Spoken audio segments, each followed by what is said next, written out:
Ce journal vous est offert par le FPI, Fonds des promotions de l'industrie, votre partenaire privilégié pour la réussite de vos projets.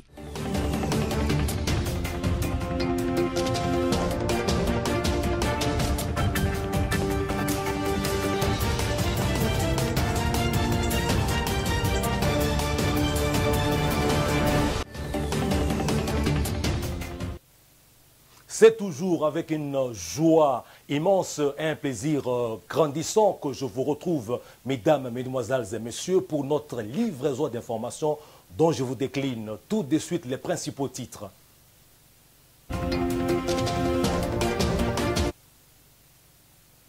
C'est ce jeudi 3 novembre qu'une délégation gouvernementale sous l'égide du ministre de la Défense et ancien combattant a foulé le sol des Goma.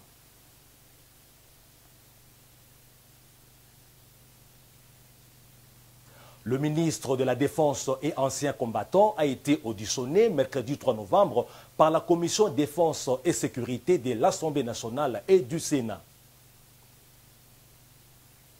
Toutes les formations congolaises concernées par les barrages de la Coupe de Confédération de la CAF ont vaincu leurs adversaires. C'était mercredi 3 novembre.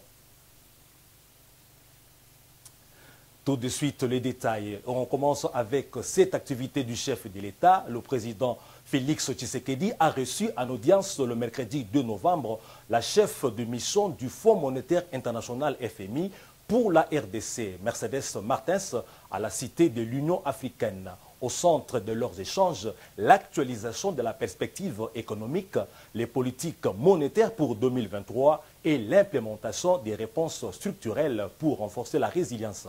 Reportage. En dépit du contexte international difficile, la République démocratique du Congo a réussi tout de même à bâtir une économie résiliente dont la croissance est estimée cette année à 6,1%.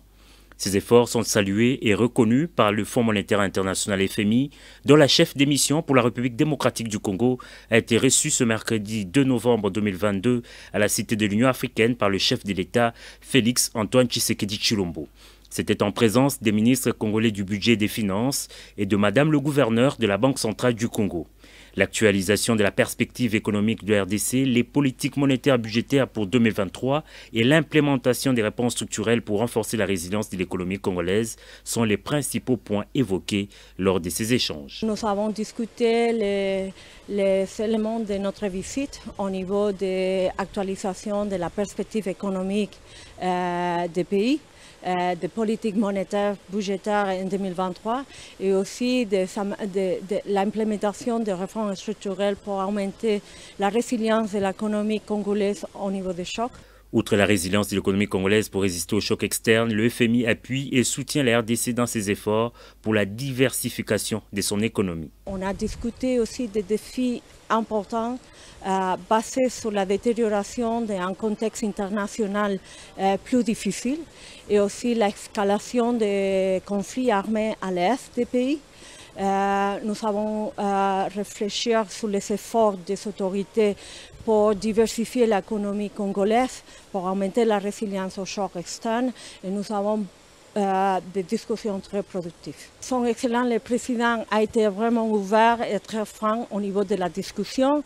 Il a présenté les objectifs au niveau de maintenir la stabilité macroéconomique, qui permettent la mobilisation de recettes additionnelles, qui permettent des investissements et d'adresser les besoins de développement de ces pays. Mercedes Vera Martin, chef des missions pour la RDC, a au terme de cette rencontre salué la collaboration qu'elle juge très importante entre la République démocratique du Congo et les fonds monétaires internationaux.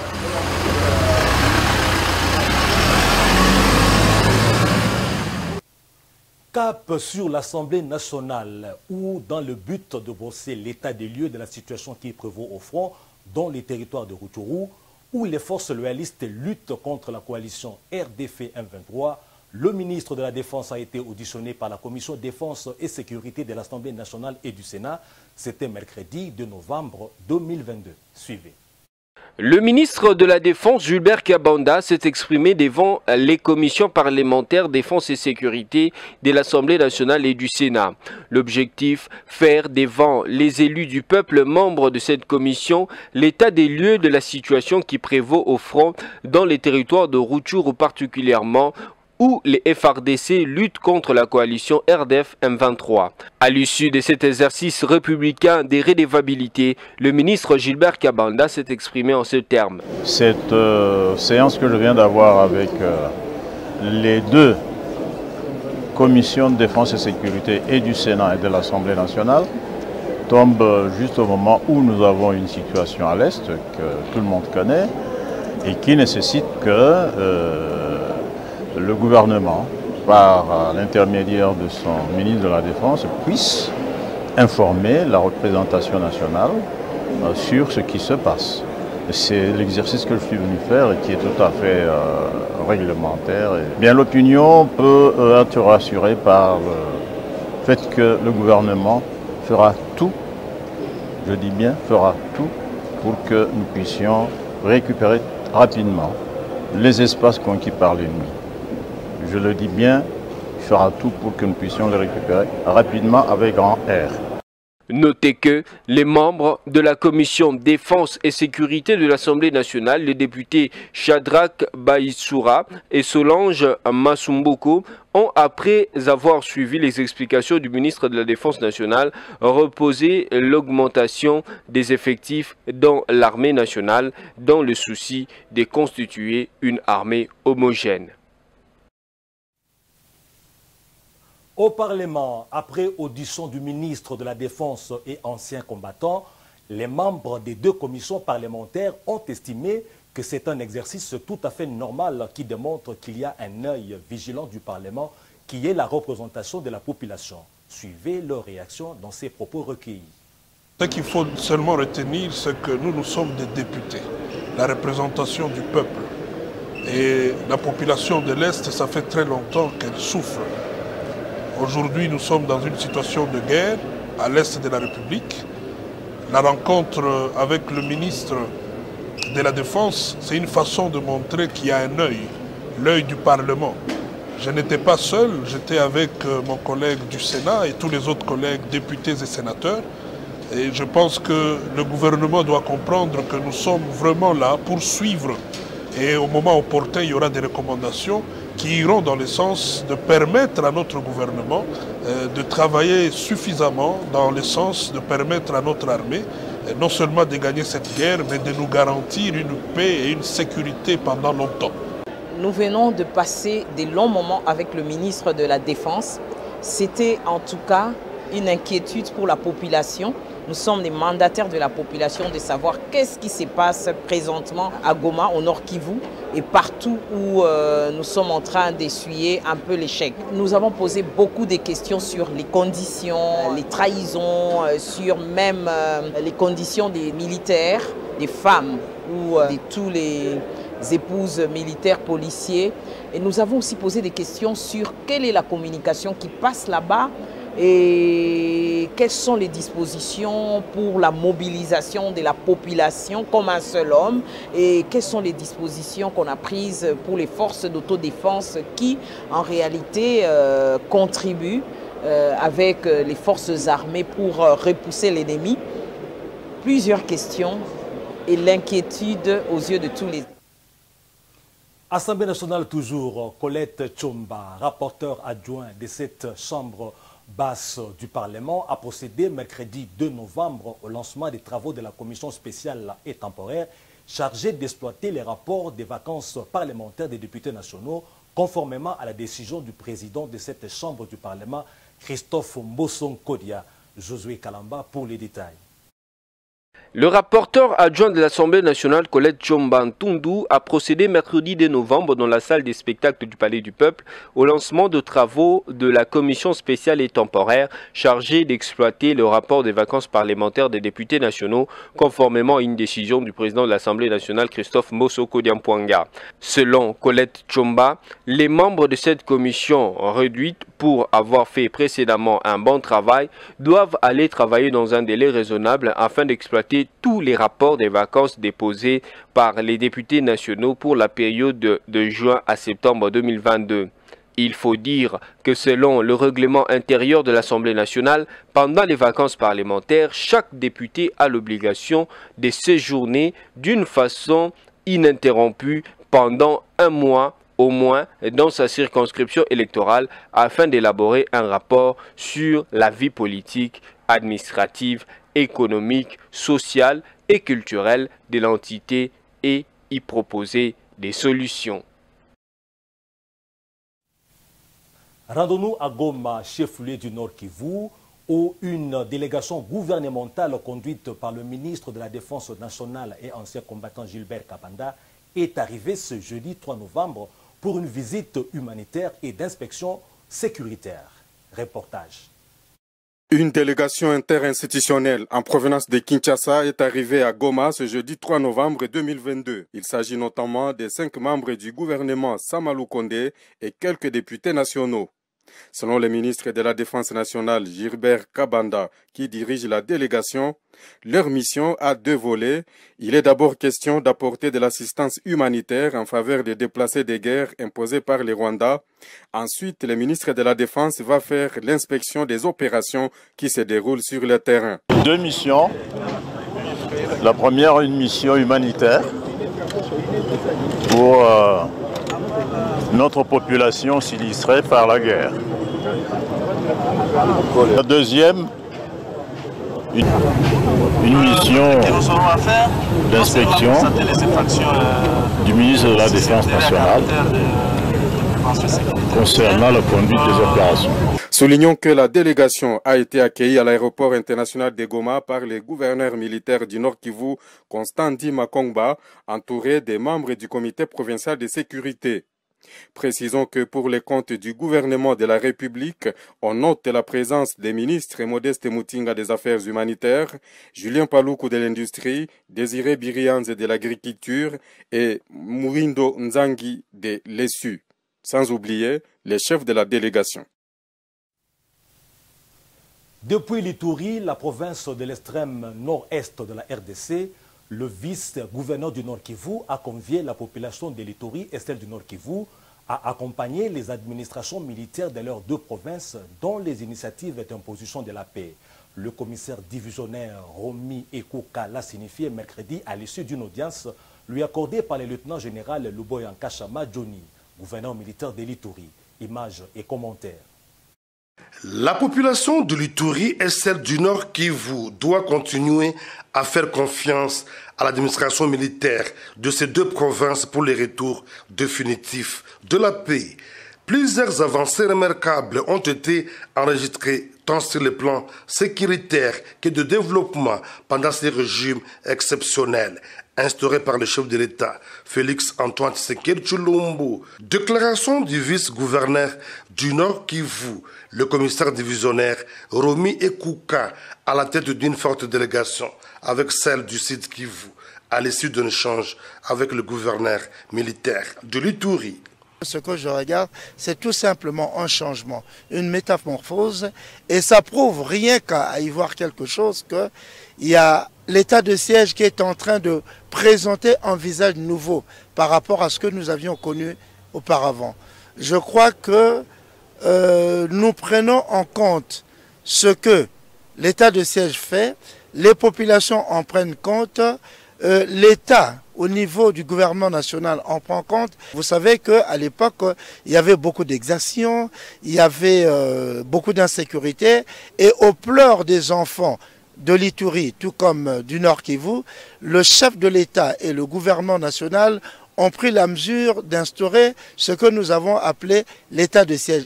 Et 1 an et pratiquement 6 mois après, les résultats sont probants. Signalons que la présence des autorités provinciales du Nord Kivu et du Sud Kivu au chef-lieu de l'Ituri s'inscrit dans le cadre de la réunion de pilotage sur la paix à l'est de la RDC.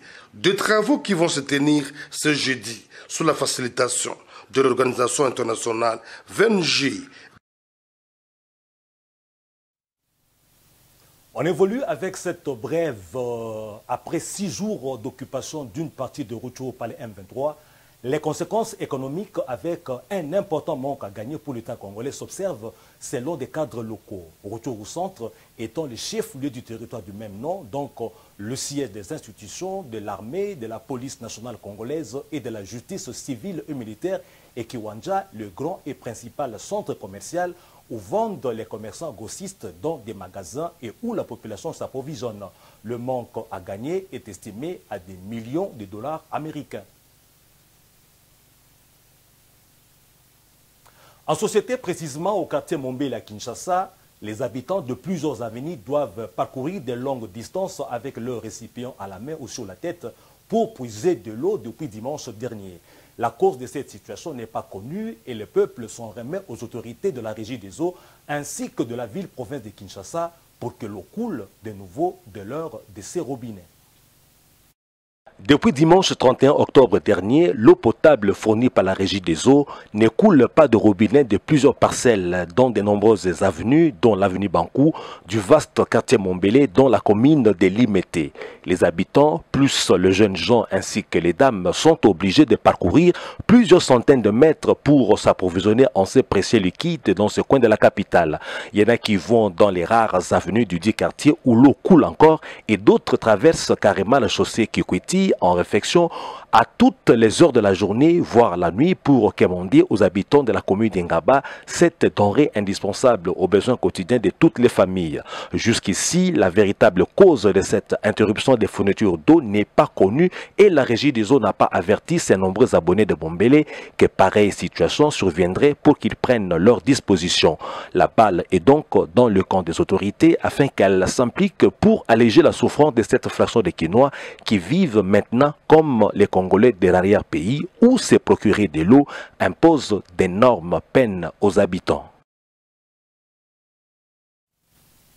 Le sport, c'est avec les barrages de la Coupe des Confédérations de la Confédération africaine de football où les formations congolaises de DSMP, du FC Lupopo et du tout-puissant Mazembe ont eu les dessus sur leurs adversaires. C'était hier, mercredi 2 novembre, dans les stades africains. Suivez ces récits. On est peut-être parti pour avoir 3 clubs congolais dont la phase de groupe de la Coupe de Confédération de la CAF avec les 3 victoires remportées par les 3 équipes de la RDC dans les matchs aller de barrage qui se sont joués le mercredi 2 novembre courant dans 3 différents stades africains. Au stade de l'amitié générale Mathieu Kérékou de Cotonou au Bénin, les Saint-Ola Lupopo s'est imposé face au Rai Club de Kadiogo du Burkina Faso sous la marque de 1-0. But marqué par Josué Kazema qui a repris d'un tir puissant un centre de Patou Kabango à la 15e minute. Note triste dans cette rencontre, les 2 cartons jaunes écopés par les joueurs Rodriguez Massini expulsés de l'ère du jeu à la 75e minute qui a fait que le club congolais termine ses duels à 10. C'est au stade de Marty de la Pentecôte de Kinshasa qui va se jouer le match retour. À Dar es Salaam en Tanzanie, le Daring Club Motema Pembe DSMP a battu le club burundais de Flambeau du Centre FC par 2-0. Le duel retour est prévu pour le mercredi 9 novembre au stade de Marty de Kinshasa.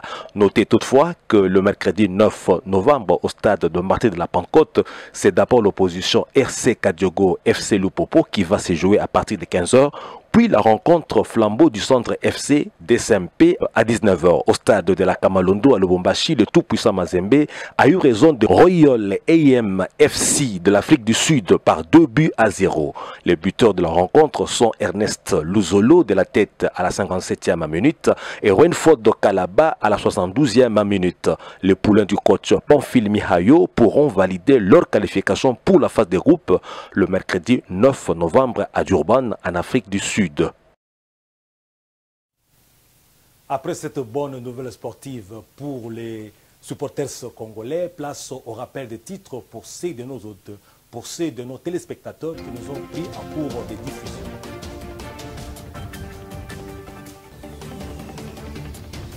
C'est ce jeudi 3 novembre qu'une délégation gouvernementale sous l'égide du ministre de la Défense et ancien combattant a foulé le sol de Goma.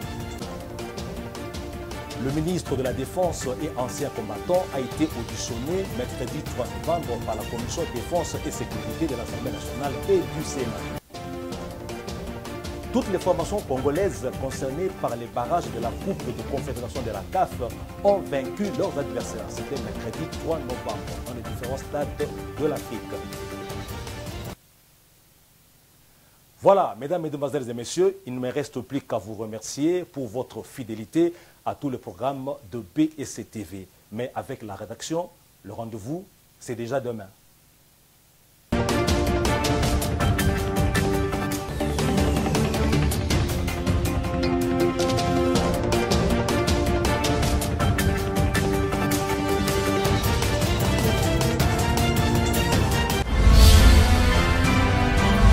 Ce journal vous a été offert par le FPI, Fonds des promotions de l'industrie, votre partenaire privilégié pour la réussite de vos projets.